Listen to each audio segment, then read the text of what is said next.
가능하면 다른 사람들이 알아듣지 못하도록 하기 위함입니다. 좀 이상하지 않습니까? 예수님께서 복음을 전하시는데 가능하면 다른 사람들이 알아듣지 못하도록 말씀을 하시고 나중에 제자들을 불러 모아서 그것을 풀어서 설명해 주신 거예요. 그럼에도 불구하고 제자들은 잘 깨닫지를 못했어요. 주님께서 충분히 풀어서 설명해 주셨음에도 불구하고 그게 무슨 뜻인지 몰랐는데 나중에 하나님의 성령께서 그들에게 임했을 때 비로소 깨달음이 조금씩 찾아온 거예요. 오늘 이 본문의 말씀도 여러분들이 너무나도 잘 아시는 내용이지만 이 말씀도 사실은 비유의 말씀이에요. 수고하고 무거운 짐진 자들아 다 내게로 오라. 내가 너희를 쉬게 하리라. 얼마나 좋은 말씀이에요. 많은 피곤하고 지친 사람들이 이 말씀에 굉장히 은혜를 받아요. 그리고 난 다음에 주님께서 뭐라고 말씀하십니까? 수고하고 무거운 짐진 자들아 다 내게로 오라. 내가 너희를 편히 쉬게 하리라. 이제는 더 이상 힘든 것도 없고 너희들에게 정말 탄탄대로만 열릴 것이다. 이렇게 해야 정말 축복인데 그 다음에 29절 말씀에 나는 마음이 온유하고 겸손하니 여기까지는 좋아요. 나는 마음이 온유하고 겸손하니 나의 멍에를 메고 내게 와서 배우라 이렇게 말씀하십니다. 그런데 나는 마음이 온유하고 겸손하니 이게 무슨 뜻인지 제가 묵상을 해보았는데 예수님이 이 땅에 오셔서 우리 죄인들을 대신해서 십자가를 지시기 위해서 당하신 그 고난의 모습입니다. 죄 지은 것이 없음에도 불구하고 나는 죄 짓지 않았다고 변명하지 않았습니다. 우리 때문에 참으신 거예요. 끝까지 온유하고 겸손하게 채찍을 맞으시고 침뱉음을 당하시고 온갖 멸시와 모욕을 당해도 사랑하는 자녀들을 구원하기 위해서 끝까지 온유하고 겸손하셨습니다. 마치 도살장에 끌려간 어린 양 한 마리처럼 내가 너희들을 사랑하기 때문에 나는 이 길을 걸어간다. 나의 모습을 보아라. 나는 마음이 온유하고 겸손하다. 왜냐하면 너희들 때문에. 그리고 난 다음에 뭐라고 말씀하셨어요? 나의 멍에를 메고 내게 와서 배우라고 그렇게 말씀합니다. 여러분들 멍에가 뭔지 아시죠? 소목에 이렇게 얹어가지고 소가 꼼짝 못하게, 그래서 오른쪽을 당기면 소가 오른쪽으로 가고 왼쪽을 당기면 왼쪽으로 가는 그 쿠비키. 그런데 이 멍에가 이스라엘 나라에는 두 개가 하나의 페어로 되어 있는 거 아시죠? 한국은 하나밖에 없어요. 이스라엘은 두 개가 하나의 페어로 되어 있어요. 그래서 왜 그렇게 말씀하셨냐면 내게 와서 나의 멍에를 메고 내게 와서 배우라 이렇게 말씀하셨어요. 그래서 어미소는 훈련이 잘 돼 있어요. 그래서 주인이 가자는 대로 잘 갑니다. 그런데 송아지를 훈련시킬 때는 어미소 옆에 같이 멍에를 씌웁니다. 그래서 같이 훈련을 시키는데 이 송아지는 훈련을 받지 못했기 때문에 이게 귀찮은 거예요. 하기 싫은 거예요. 그래서 왜 나에게 이런 걸 얹어놨냐고 막 이렇게 떼를 쓰게 되는 거죠. 주인이 왼쪽으로 가라고 이렇게 끈을 당겨서 에미소가 왼쪽으로 가는데도 불구하고 자기는 오른쪽으로 가겠다고 막 이렇게 하면 어떻게 됩니까? 목이 더 아프고 죽을 지경이에요. 자기는 가기 싫은데 이렇게 같이 묶여져 있으니까 갈 수밖에 없는 그런 상황에서 화딱지가 나는 거예요. 아니 내가 왜 이 길을 걸어가야 해? 무엇 때문에 내가 이런 희생을 해야 돼? 그런 마음이 막 드는 거예요. 그런데 그렇게 하면 할수록 우리는 어떻게 됩니까? 너무 힘들다. 여러분들 삶이 힘드십니까?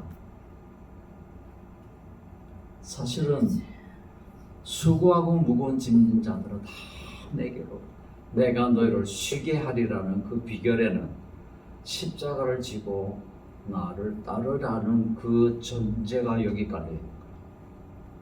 나와 함께 그 멍에를 메고 나와 함께 주인의 뜻을 따라서 함께 걸어가는 자가 편안하다, 쉼을 얻을 수 있다, 이 말씀이에요. 내 생각대로 살아갈 때는 이 세상이 그렇게 괴로울 수가 없어요. 내가 원하는 대로 살아갈 때는 너무 힘들 수밖에 없어요. 그런데 그 길을 계속 가다 보면 너무너무 힘드니까 나중에는 포기가 되는 거죠. 그래서 어미소가 가는 대로 그냥 끌려가는 거예요. 그런데 끌려가다 보니까 뭘 발견합니까? 너무 편한 거예요. 자기는 힘 하나도 안 들이고 어미소가 끄는 대로 따라가니까 세상 편한 거예요. 여러분들 정말 편안하게 행복한 삶을 살기를 원하십니까? 십자가를 지세요. 여러분들 포기하세요. 내 생각을 포기하세요. 나의 계획을 포기하세요. 주님께서 지금 우리에게 뭘 원하시는가, 그걸 붙잡으세요. 그 길이 참된 안식이요 평화의 길인 것입니다. 주님께서 계속해서 말씀합니다. 나는 마음이 온유하고 겸손하니 나의 멍에를 메고 내게 배우라. 그리하면 너희 마음이 쉼을 얻으리라. 나에게 와서 내가 시키는 대로, 내가 가는 대로 너 잘 배우기만 하면 너희 마음에 쉼을 얻으리라. 정말 모든 것을 포기하고 갈 때는 마음이 편해요. 내 고집이 살아있을 때는 편안하지가 않습니다. 그리고 그 다음에 뭐라고 말씀합니까? 이는 내 멍에는 쉽고 내 짐은 가벼움이라. 여러분들 십자가 그 길을 걷는 것이 쉽고 가볍습니까? 어려워. 절대로 쉽고 가볍지 않습니다. 자기가 지고 갈 때는 무거워요. 주님이 대신 지실 때는 쉽고 가벼워요. 주님만 따라가면 쉽고 가벼워요. 그런데 내가 지고 가면 죽을 맛이에요.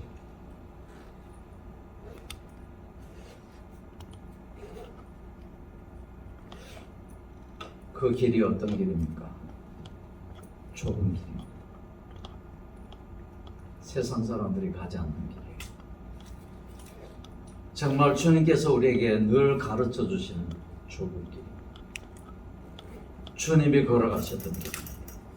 십자가의 길입니다. 희생의 길입니다. 자기 부인의 길입니다. 어떤 상황 속에서라도 하나님만을 바라보고 따라가는 길이 바로 이 길이라는 거예요. 여러분들 하나님 앞에 헌신한 그 마음 너무나도 하나님 기뻐하십니다. 특별히 일본 선교에 대한 그런 비전을 갖고 같이 모여서 기도하고 헌신하는 마음 너무 아름다워. 그러면 여러분들 너무 편안하고 행복하십니까?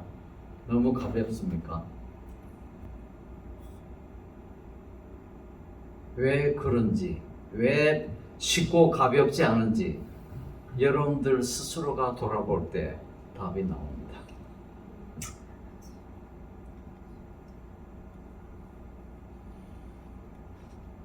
여기 지도가 있지 않습니까? 뉴질랜드 이러면 아주 살기 좋은 곳이다 이렇게 얘기를 합니다. 그 위쪽에 파란 하늘색 화살표가 있는 곳이 오클랜드입니다. 한인들 대부분이 저기에서 살고 있어요.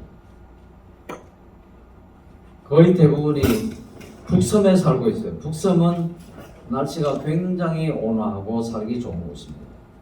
그래서 뉴질랜드 인구가 총 520만인데 420만이 북섬에 살고 있어요. 남섬에는 100만이 살고 있습니다. 그런데 이 남섬이 남한 땅의 1.5배입니다. 북섬이 남한 땅만 해요. 그런데 그 북섬 가운데서도 중간 지점에 크라이처치라고 되어 있는 곳이 있습니다. 그곳에 100만 중에 40만 명이 살고 있어요. 저 정도까지만 해도 따뜻해요. 살만합니다. 그런데 거기에서 맨 밑에 더니들이라는 곳까지 내려오면 추워요. 남이 43도입니다. 여러분들 북이 43도로 한번 생각을 해보세요. 그 크라이처치하고 더니든하고 그 사이에 티마루라는 도시가 있습니다. 이 두 도시를 저희들이 왔다 갔다 하면서 필요 없죠 이제. 이 두 도시를 저희들이 왔다 갔다 하면서 복음을 전할 뿐만 아니라 다른 여기에 표시되어 있지 않는 소도시도 다니면서 복음을 전합니다. 왜냐하면 오클랜드하고 더니든하고 크라이처치에만 일본인 교회가 있고 다른 곳은 없습니다. 오클랜드에 저 북섬 전체에 일본 목사님 한 분도 안 계십니다. 평신도 선교사들이 다 하고 있습니다. 남섬 크라이처치에 일본 목사님 한 분, 더니든에 그게 끝이에요. 북섬에 한인들이 한 2만 5천 명 정도 살고 있어요. 일본인들도 1만 5천 명 정도 살고 있어요. 북섬에 한국 목사님 약 300명 정도 있습니다. 일본 목사님 한 분도 안 계십니다. 남섬에도 마찬가지입니다. 그럼 호주는 어떤가? 호주 땅덩어리는 남한의 50배입니다. 그리고 한인들이 한 50만 명 정도 살고 있죠. 교회는 헤아릴 수가 없어요. 일본인들도 몇십만 명이 됩니다. 교회는 몇 개나 있을까요? 일본 목사님이 몇 분 계실까요, 호주에? 딱 한 분. 일본 목사님이 딱 한 분 계시는데 그분도 사모님이 한국분입니다. 한국분이 목사님 전도해서 반강제로 신학교 보내가지고 목사 반강제. 그래서 지금 목회를 하고 계시는데 시드니에서 하고 계시는데 연세가 만 65세입니다. 그리고 호주 목사님 만 65세 된 분이 일본 교회 한 분 시드니에서 하고 계시고, 그리고 애들레이드라는 곳에 한국 목사님이 일본 사모님하고 결혼해서 일본 교회를 하고 계시는 분이 한 분 계세요. 나머지는 없어요. 그 사역자들이 탈진을 합니다. 더 많은 사람들에게 이렇게 복음을 증거해야 함에도 불구하고 혼자서 고군분투하다 보니까 너무 지쳐가지고 더 이상 갈 수 없는 그런 상황까지 이르게 될 그런 경우들이 많아요. 그래서 저들이 뉴질랜드에 있으면서도 호주까지 1년에 한 번씩 갑니다. 그래서 정말 힘들어하는 그런 목회자들이 조금이라도 쉴 수 있도록 일본이나 한국 가서 좀 쉬고 그 사이에 제가 한 2-3개월 동안 일본 교회를 돌아봐드리고 이렇게 하는 사역을 지금 하고 있습니다. 이제 넘겨주십시오. 더니든 기차역입니다. 예쁘죠? 네. 그 스코티시 빌딩인데 스코틀랜드 사람이 여기에 정착을 한 곳입니다. 스코틀랜드는 여러분들이 잘 아시는 바대로 영국 북쪽에 있어요. 굉장히 춥습니다. 그래서 그 지역 사람들은 괜히 으스스한 날씨가 추워가지고 몸살이라도 날 것 같은 그런 날씨. 그런데 그 날씨에 적응을 하다 보니까 그 날씨를 너무 좋아하는 거예요. 그 스코틀랜드 사람이 더니든 와서 딱 보니까 자기 나라 기후하고 너무 똑같으니까 됐다. 여기 정착하자. 그래서 1860년대부터 정착해가지고 기차역을 세우고 그 다음 넘겨주세요. 오타고 대학 건물도 너무 멋있지 않습니까? 추운 지방이지만 자녀 교육은 확실하게 시킵니다. 이 오타고 대학이 사립인데 전 세계 100대 대학 중에 들어가고 작년에 42회 랭크되어 있습니다. 그래서 웬만한 인재들은 뉴질랜드 내에서도 이쪽으로 다 내려오고 있고 그리고 다른 전 세계에서 공부하러 많이 들어옵니다. 그래서 도니든 같은 경우는 인구가 13만 5천인데 이 오타고 대학에서 공부하는 대학생, 대학원생, 박사 과정 그리고 교직원 다 치면은 약 6만 명 가까이. 전체 인구의 절반이 이 오타고 대학을 중심으로 해서 움직입니다. 그리고 나머지 거기 사는 사람, 이 학생들을 상대로 해서 사업을 해서 먹고 사는 사람이라고 해도 과언이 아닙니다. 넘겨주십시오. 코로나 이후에 저희 일본인 교회가 거의 다 빠져나가요. 지금은 여기 있는 아이들까지도 다 가고 없습니다. 그래서 몇 명 없는 거예요, 이제. 여러분들 앞에 보시면은 그 현지 장로님들도 보이고 뭐 일본인뿐만 아니라 좀 이렇게 국제적인 사람들이 좀 보이지 않습니까? 그래서 저희 일본인 교회는 말이 일본인 교회지 인터내셔널 교회 사실은. 넘겨주실까요?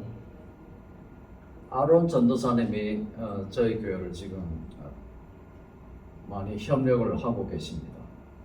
이제 연말이 되면은 이제 목사 안수를 받는 현지 교회 목사님인데 사모님